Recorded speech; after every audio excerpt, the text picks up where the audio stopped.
चलो लाइव है अपन।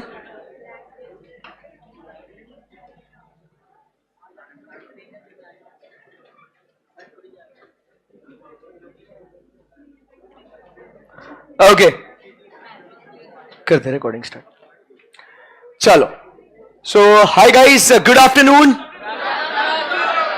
सो अभी हम लोग जो है बात कर रहे हैं चैप्टर नंबर 5 की। आज इंट्रोड्यूस करेंगे इसको, आपको पूरा एक इसका स्ट्रक्चर समझाएंगे और फिर रोजाना अभी हम लोग ये चैप्टर नंबर 5 जो है इसको हम लोग क्या करेंगे बच्चों, स्टडी करेंगे। आपको बता दूं कि ये पूरा जो चैप्टर है इसका वेटेज 10 नंबर मिनिमम है। ये चैप्टर अपने आप में सिलेबस है, उधर सब लोग ध्यान देंगे, मस्ती नहीं करेंगे इसको। चैप्टर आईसीआई मॉड्यूल के हिसाब से आपको अगर मैं बता दूं तो ये 130 पन्नों का चैप्टर है। ये कितने पेजेस का? 130 पेजेस का चैप्टर है ये, सिर्फ एक। और इसमें से 10 नंबर कम से कम आपको पूछे जाएंगे। तो ये अपने आप में क्या है, ये अलग चैप्टर है। तो रोजाना अभी इसमें कुछ नया कुछ सीखना नहीं है, तो रोजाना हम लोग इसको 2 घंटे हम लोग पढ़ेंगे और रोजाना ये YouTube पे लाइव भी चलेगा। बट मैं आपको बस बता दूं बिफोर वी स्टार्ट, ये YouTube पे लाइव है, पब्लिक है, ऐसा भी नहीं कि कोई अनलिस्टेड लिंक है जो अपन इन बिटवीन कभी आपका ऐप नहीं चल रहा है या संडे से, वैसा भी नहीं है। ये पब्लिक है। बट इसका मतलब ये नहीं कि ठीक है ना पब्लिक है तो मैं अभी क्लास मिस करता हूं, बाद में देख लूंगा, बाद में देख लूंगा। वो आपको अभी पता है कि फरवरी आ चुका है, बट वो बाद में कभी आया नहीं अभी तक, ठीक है ना। सो वो बैकलॉग मत करना इस चैप्टर को लेके। 10 नंबर फॉर श्योर है इसके आएंगे आपको।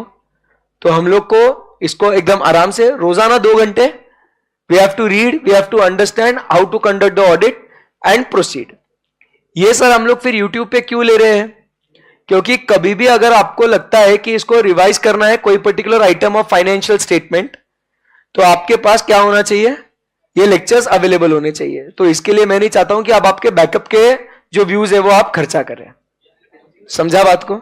सो अगर आपको कोई इंपॉर्टेंट टॉपिक को रिवाइज करना है उसके लिए बैकअप यूज कर ले, इसके लिए you can read it from YouTube, ठीक है। So let's start chapter number 5, audit of items of financial statements. अभी जैसे हमने पूरे सिलेबस में we started with from chapter number 1 to chapter 4, from chapter 6 to chapter 11, हमने ऑडिट क्या होता है,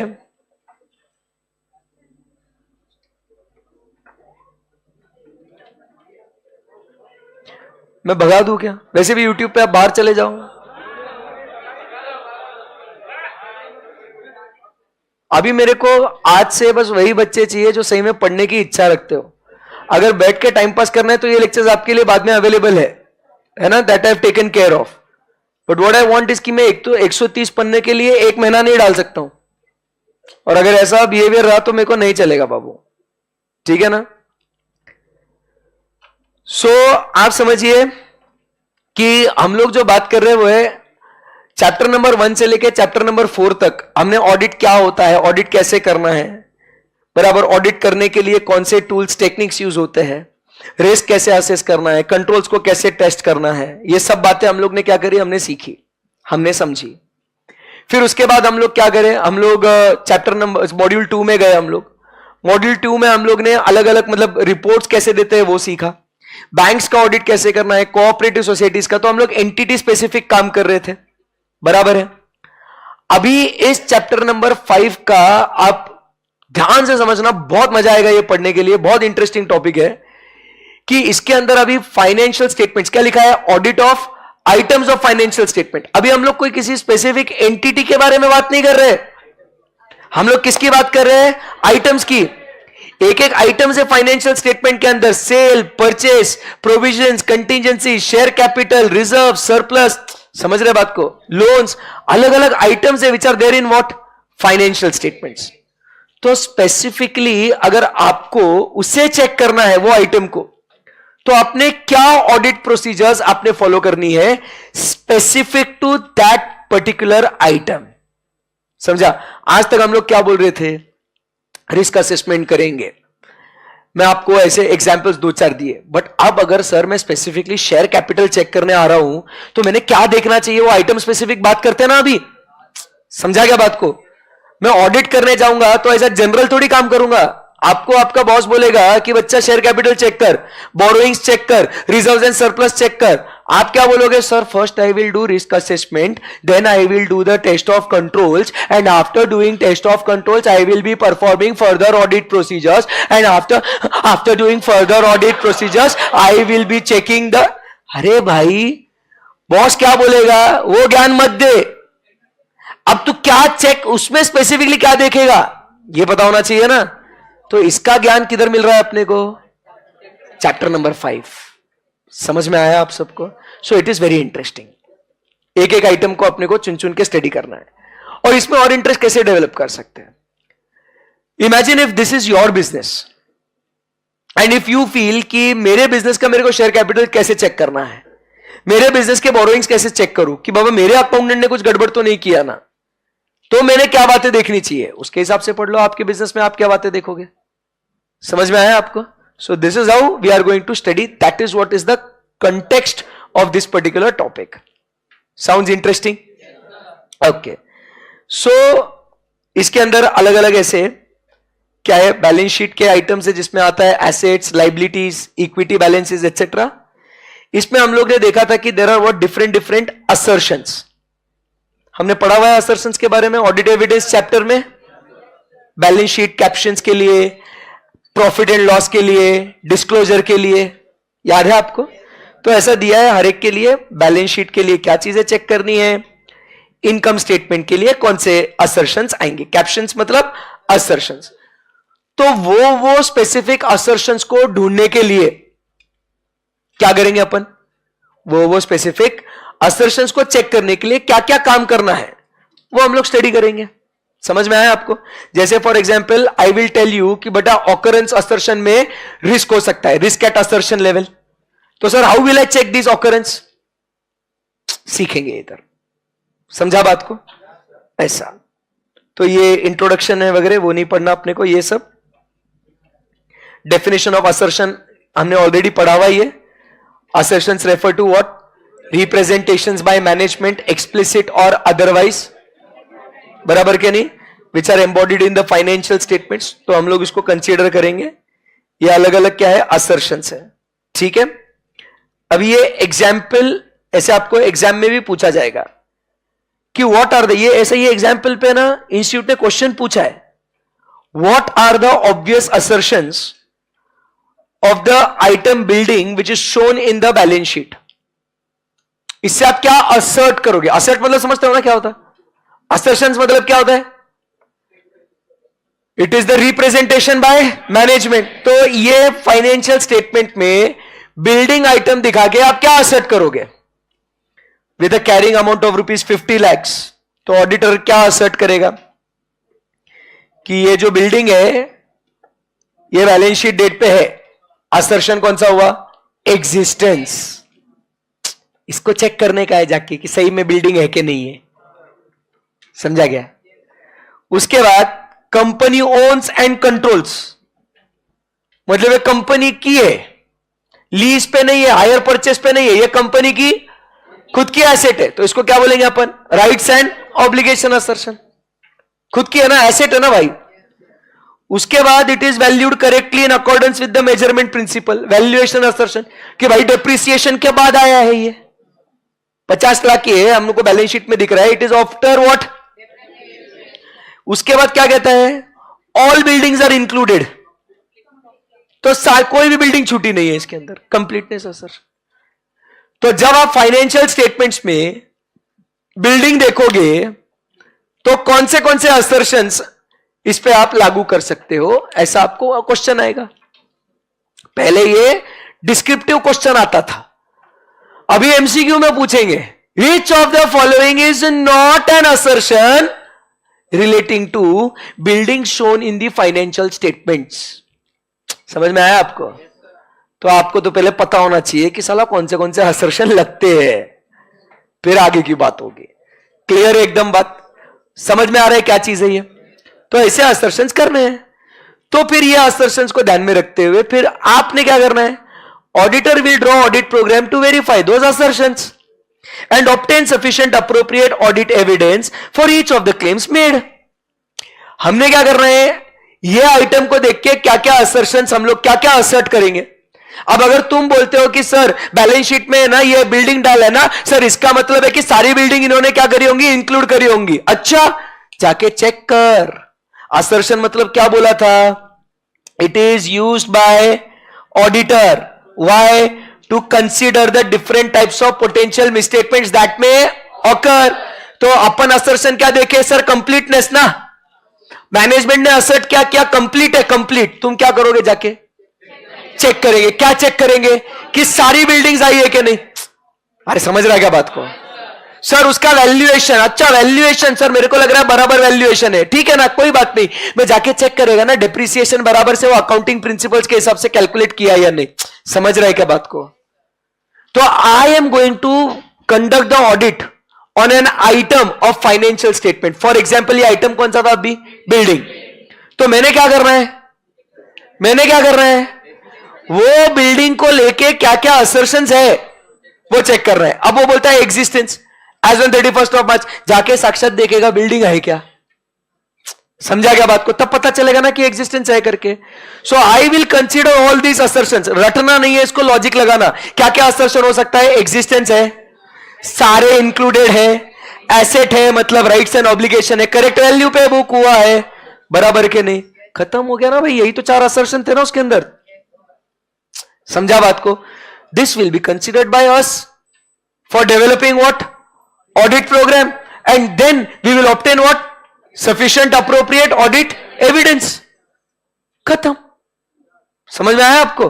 तो ऐसा अपने को जैसा भी अलग अलग क्या दिया गया होगा, आइटम्स दिए होंगे, उसका ऑडिट करना है. अभी जैसे शुरुआत करते हैं, आज एक आइटम कंप्लीट करेंगे ताकि आपको फील आएगा कि क्या है इसके अंदर.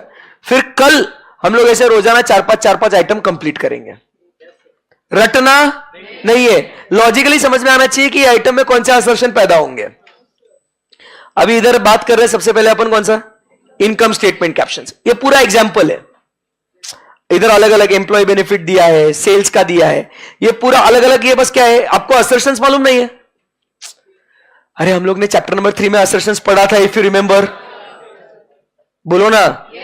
तो इन्होंने बस बोला है कि ये कौन से असर्शंस उस पर्टिकुलर इनकम स्टेटमेंट को एप्लीकेबल होते हैं करके. बोलो भाई. तो ये बस असर्शन दिया है, उसका एक्सप्लेनेशन दिया है और ये एग्जाम्पल दिया है. ये हमने ऑलरेडी चैप्टर नंबर 3 में पढ़ा है. इसको बस इलैबोरेट करके बोला है उन्होंने तसल्ली के लिए. ऑकरेंस मतलब क्या बोला था, it should pertain to entity, ये अपने से जुड़े हुए होने चाहिए. तो वो क्या बोलता है, transactions recognised in the financial statements have occurred and relate to what, entity. हमसे जुड़े हुए होने चाहिए. अभी हम अगर एम्प्लॉय का पैसा दे रहे तो कौन से एम्प्लॉयज को देना चाहिए, हमारे या तुम्हारे. अरे क्या है, समझा क्या बात को. ऐसा अगर हम लोग सेल्स की बात कर रहे हैं, कौन से सेल होने चाहिए, हमारे या तुम्हारे. Come on. समझा क्या ये, अरे बहुत इजी चैप्टर है इसे. समझा क्या, क्लियर एकदम. यस. तो ऐसे ही इनकम ड्यूरिंग द पीरियड बराबर पर्सनल एम्प्लॉयड. ये क्या लिखा है इधर, ऐसा लिखा है, should be the personnel which are employed by the entity. हमने काम पे रखे हुए लोगों को ही हमने खर्चा करना चाहिए उसके लिए. समझा ऐसा. फिर वो बोलेंगे कंप्लीटनेस. हाँ कंप्लीटनेस मतलब क्या, सारे आने चाहिए, कुछ नहीं छूटना चाहिए, बराबर. तो इसके लिए क्या बोलता है, of all personnel all genuine sale. Nonsense. समझा क्या बात को. तो ऐसे अलग अलग आपको एग्जाम्पल्स दिए गए हैं. ये एम्प्लॉइज, सेल्स, ये सबके बारे में ऑडिट अपने को आगे दिया गया है, वो हम लोग करेंगे. ऐसा ही आपको क्या दिया गया है, बैलेंस शीट के लिए कौन से कैप्शंस होंगे. जैसे पहले एग्जिस्टेंस, ओ भैया एज ऑन 31st मार्च होना चाहिए, तो it exist as at the period end. तो हमने क्या बोला, inventory is existed at that period. वो क्या दिया है, बस वो पहले आपके दिमाग में असर्शंस क्या होते हैं उसका मतलब क्या है, और कुछ इक्का दुक्का एग्जाम्पल देके आपको समझाया है कि भाई इसका मतलब ऐसा होता है।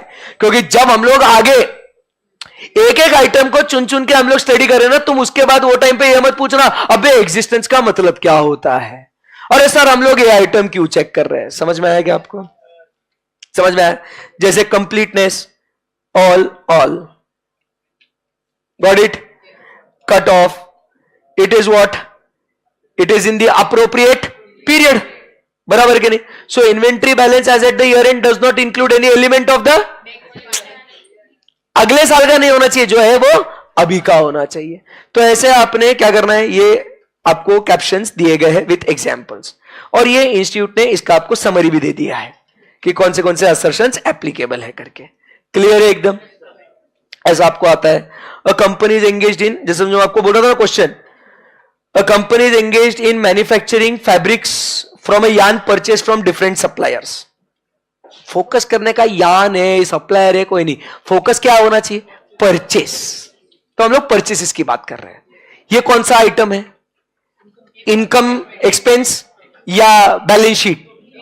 ऐसा दिमाग में वो टिंग होते जाना चाहिए।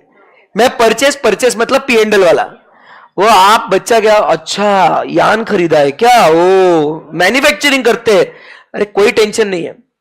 Occasionally it also manufactures what fabric tailor made in accordance with the requirements of certain mills from yarn received from these mills। तो मतलब हम लोग को क्या हो रहा है, कहीं और से भी मटेरियल आ रहा है।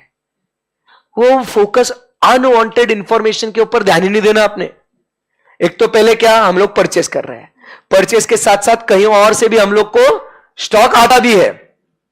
द कंपनी रेजेस बिल मतलब sales of its labor charges only on mills for converting yarn into fabrics, conversion cost। तुम रॉ मटेरियल दो, हम लोग उसको कन्वर्ट करने के लिए आपको बिल लगाएंगे।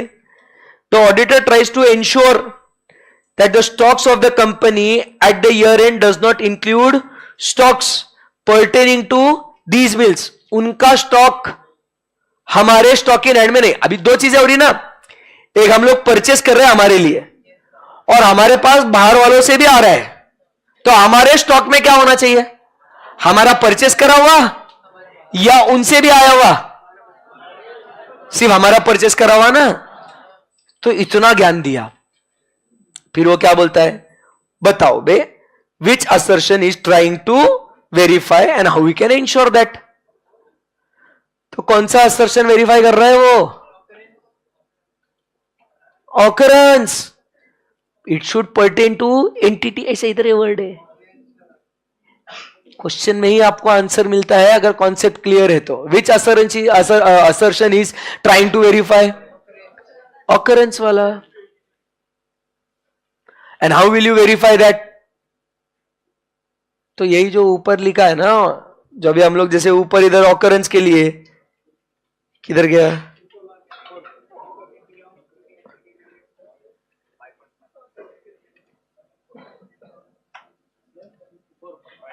ऑकरेंस, तो उसमें अपन ने लिखने का कि transactions recorded should occurred and relate only to the entity, so therefore he should check. तो फिर ऑडिट जैसे करना है वो आगे हम लोग चेक करेंगे उसका।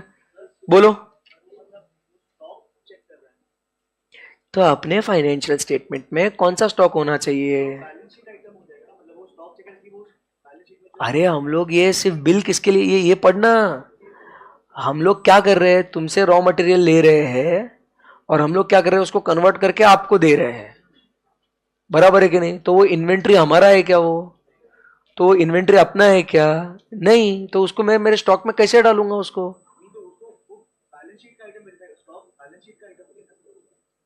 तो दिक्कत क्या हुई? तो but it should occurrence assets और लायबिलिटीज के लिए भी आता है, it should pertain to entity also ना। या राइट्स एंड ऑब्लिगेशन असर्शन देखो कि इट इज आवर एसेट, वही चीजें आपने रिकॉर्ड करनी चाहिए। एक एक आइटम है, इन्वेंट्री को लेके भी हम लोग आगे पढ़ेंगे, डोंट वरी। ठीक है, ऐसा ये समझा गया बच्चों? Yes sir. सो एक आइटम हम लोग शेयर कैपिटल स्टडी करेंगे, ज्यादा नहीं है, बहुत ज्यादा है। अरे बहुत मजा है। तो 20 पेजेस 15 पेजेस तो पढ़ने अपने को।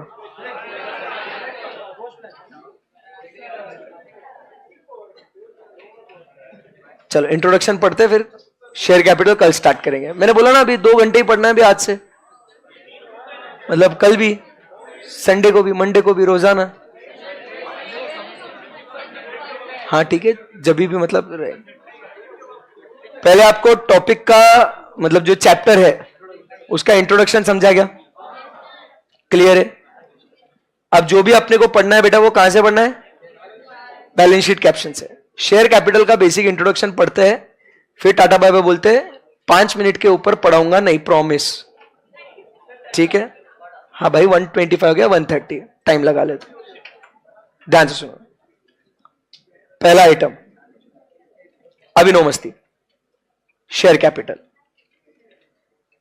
एवरी कंपनीज, पूरा लाइन बाय लाइन पढ़ने का है। Every companies life cycle starts with what? Raising the capital, बराबर है कि नहीं?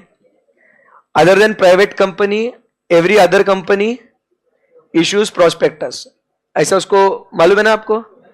जनरल नॉलेज की बातें है सब इसके अंदर। भाई अगर पैसा रेज करना है, आईपीओ एफपीओ, तो प्रोस्पेक्टस इश्यू करना है, but private company public placement of funds नहीं कर सकती। विच में be in the form of what are the different types of prospectus. ये पूरा लॉ का भी ज्ञान आएगा शेयर कैपिटल को लेके, अभी बहुत मजा आएगा आपको। लॉ में की स्टडीज भी, रिवीजन भी होगा यहाँ पे। तो जब भी अगर आपको लगता है कि ये मेरे को ध्यान में नहीं है, घर जाके आज शेयर कैपिटल के रिलेटेड प्रोविजंस क्या है लॉ में वो पढ़ लेने का। समझा गया बात को? तो विच में be in the form of what?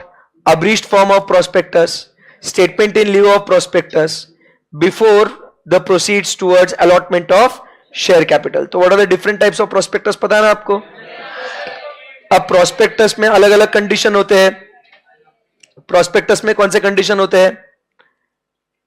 कि मिनिमम सब्सक्रिप्शन होना चाहिए, बराबर है। कि जो हम लोग कहां पे वो खर्चा स्पेंड करने वाले हैं, लिखते ना, पर्पस बता देना कि हम लोग किसके लिए पैसा ले रहे हैं आपसे, बराबर है कि नहीं। And specify the limits on certain expenses. फिर उसके बाद आपको क्या होता है? ये प्रोस्पेक्टस इशू कर दिया तो फिर आपको एप्लीकेशंस मिलते हैं। एप्लीकेशन होने के बाद अलॉटमेंट होता है। These are the 2 very important aspects of every issue of capital. These therefore should receive a careful attention of the auditor. तो ऑडिटर ने क्या देखना चाहिए? एप्लीकेशन, अलॉटमेंट, ये इंपॉर्टेंट पहलू है, इसके ऊपर हमने ध्यान देना चाहिए। डिफिकल्ट लग रहा है कुछ? 2 इंपॉर्टेंट एस्पेक्ट क्या है? पहले पैसा आना चाहिए और फिर हमने अलॉट करना चाहिए, application, allotment. He must verify each party has performed his part of contract. तुम पैसा दो, हम अलॉट करेंगे, क्लियर है एकदम? Yes. For the issue of shares, companies also enter into what? Underwriting contracts. Minimum subscription नहीं हुआ तो कितना लगता है minimum subscription? 90%। 90% नहीं हुआ तो minimum subscription नहीं हुआ, बट उसको करने के लिए आप यूज कर सकते हो underwriters। तो ये भी एक इंपॉर्टेंट पार्ट हो जाता है। The below table summarizes the audit procedures that are to be required to be undertaken by the auditor while conducting the audit of share capital। Clear है एकदम? Number 1 point, existence. 2 मिनट है मेरे पास, अभी बात करेंगे existence of the share capital eight the period and. ध्यान से सुनने का। पीरियड एंड मतलब 31st ऑफ मार्च को क्या उतना शेयर कैपिटल है या नहीं वो चेक करना है ना। देखो बच्चों, तुम्हारे पास बैलेंस शीट है कंपनी का, अभी थोड़ा बड़ा सोचने का, अभी एक्चुअल ऑडिट कर रहे हो तुम, ऐसा समझने का। अभी पढ़ाई वढ़ाई को छोड़ दो, ये सेमिनार है समझो कि आपको अभी जाना है क्लाइंट प्लेस पे, आप आर्टिकलशिप कर रहे हो और यही इंटरव्यूज में क्वेश्चन पूछते हैं कैसा चेक करेगा, ध्यान में रखना। तो तुम बैलेंस शीट है तुम्हारे पास, तुम सीए हो भाई, और तुमको क्लाइंट बोल रहा है सर हमारा शेयर कैपिटल चेक करो, तो पहला नजर आपका क्या जाएगा? शेयर कैपिटल 31st ऑफ मार्च, वो बता रहे 10 लाख करोड़ है क्या उतना पैसा, वो चेक करना पड़ेगा ना as on 31st of March. तो first thing what we have to check, existence as on 31st of March. Clear है? उसके बाद सेकेंड पॉइंट क्या कहता है? It should be what? Complete. Complete मतलब क्या? जितना भी बैलेंस उसमें आना चाहिए, मतलब सारे equity balances, that was supposed to be recorded have been what recorded, मतलब कुछ भी छूटा नहीं होना चाहिए, और वो जो रिकॉर्ड किया है वो करेक्ट वैल्यू पे रिकॉर्ड होना चाहिए. हमारा कंसर्न ये है. असर्शन कौन से तीन हो गए? कौन से तीन असर्शन हो गए? Existence, completeness and valuation. Correct है? तो ऑडिट प्रोसीजर ध्यान से सुनना है. 1 मिनट है मेरे पास. नहीं है? ठीक है, 1 minute. Okay. Tally the period end share capital balance. कैसे टैली करेंगे?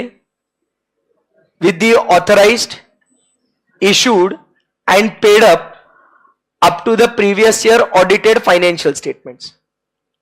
मतलब पहले क्या करो, आप प्रीवियस ईयर का ऑथराइज्ड, इशूड और पेड अप. पहले ऑथराइज्ड होता है, फिर क्या होता है? इशूड. बट इशूड और पेड अप में डिफरेंस होता है क्या? Because whatever is issued may not B subscribed और पेड अप. बेसिक लॉ भाई, बराबर है कि नहीं? तो अप टू व्हाट वो बोलता है? Up to the previous year. इसका मतलब वो बोलता है कि बच्चे पहले ओपनिंग बैलेंस को चेक कर. हमें याद आता है, बचपन में पढ़ा हुआ है S A number 510. Opening balances, share capital को ओपनिंग बैलेंस रहेगा. मेरे को फोकस करना है 31 ऑफ मार्च का शेयर कैपिटल बराबर है कि नहीं है उसके ऊपर. बट उसके लिए अगर ओपनिंग गलत रहेगा तो 31 मार्च का सही रह के क्या फायदा, और मेरे को समझ में भी नहीं आएगा. इसलिए जाहिर सी बात है मुझे को पहले क्या चेक करना पड़ेगा? ओपनिंग. तो पिछले साल का पहले चेक कर ले कि ऑथराइज्ड, इशूड, पेड अप सब बराबर है या नहीं. करेक्ट है? फिर उसके बाद ट्रांजैक्शंस ड्यूरिंग द पीरियड. कुछ आपने ड्यूरिंग द पीरियड इशू किया होगा, या बायबैक किया होगा, या कन्वर्ट किया होगा. कन्वर्जन भी तो होता है. तो क्या कहना है? In the case there is no change during the year. मतलब ओपनिंग है बट साल भर में कोई चेंजेस नहीं है, तो जो ओपनिंग है वही क्लोजिंग होगा. चेक कर ले क्लोजिंग बराबर है क्या. मेरा फोकस क्या है आप समझिए. मेरे को चेक क्या करना है? मेरे को 31 मार्च का बैलेंस चेक करना है शेयर कैपिटल का. उसके लिए पहले क्या चेक करना चाहिए? Opening share capital. तो ओपनिंग में क्या चेक करूंगा? ऑथराइज्ड, इशूड और पेड अप. अगर उसमें कोई चेंजेस नहीं है ड्यूरिंग द ईयर, तो जो ओपनिंग था वही क्लोजिंग होना चाहिए कानून कायदे से. मैं चेक क्या करना हूं? मेरा इंटेंशन ध्यान में रखना, मैं 31 मार्च का बैलेंस चेक कर रहा हूं. उसके लिए ओपनिंग चेक करूंगा. ड्यूरिंग द ईयर नहीं है तो क्लोजिंग भी वही होगा. So if there is no change. अब देखो वर्ड्स ऐसे पढ़ने में मजा आएगा, आप बोलोगे wow. We will obtain what? Written confirmation or representation from the company secretary. बराबर के नहीं? That there were no changes. ये रिप्रेजेंटेशन ऐसे नंबर 580. हम लोग क्या किसी और से भी रिप्रेजेंटेशन ले सकते हैं क्या? It can be from the management who is responsible for preparation of financial statements, but also some experts. तो यहां पे शेयर कैपिटल को लेके एक्सपर्ट कौन है बाबा? Company secretary. उधर हमने एग्जांपल में actually, staff engineer, external legal council ऐसा बोला था. बट इधर शेयर कैपिटल के लिए कौन होगा? सीएस होगा, कंपनी सेक्रेटरी. ये लोग देखते हैं ये काम. समझ में आएगा आपको? तो अगर नो चेंज है तो बोल दो नो चेंज है, लिख के दे दे भाई सीएस तू, और हमारा 31 मार्च का काम खत्म हो गया. बट अगर भैया if there is any change, तो आओ कल कंटिन्यू करेंगे ना यहां से, कि अगर चेंज है, चैप्टर इंटरेस्टिंग है. अरे बोलो भाई. तो ये सब अभी अपने को कल पढ़ने का है. तो चेंज है तो पूरा प्रोसीजर है आगे, तब जाके opening plus changes is equal to what? Closing. समझा बात को? See you guys tomorrow sharp at 11:15. Late मत करना, ठीक है ना? रोजाना अभी अपने को 4 कम से कम ये आइटम्स निपटाने, तब जाके 130 डिवाइडेड बाय 4 नहीं. हाँ मतलब अगर दिन के कितने पेजेस करने हैं अपने को? 30 पेजेस भी अगर करने हैं अपने को, कितने दिन लगेंगे अपने को? 4 दिन लगेंगे. तो कम से कम 30 पेजेस पढ़ने दिन के. आज ऑलरेडी हो गए अपने 12, आज हो गए ना 12 पेजेस. तो okay, thank you, bye bye.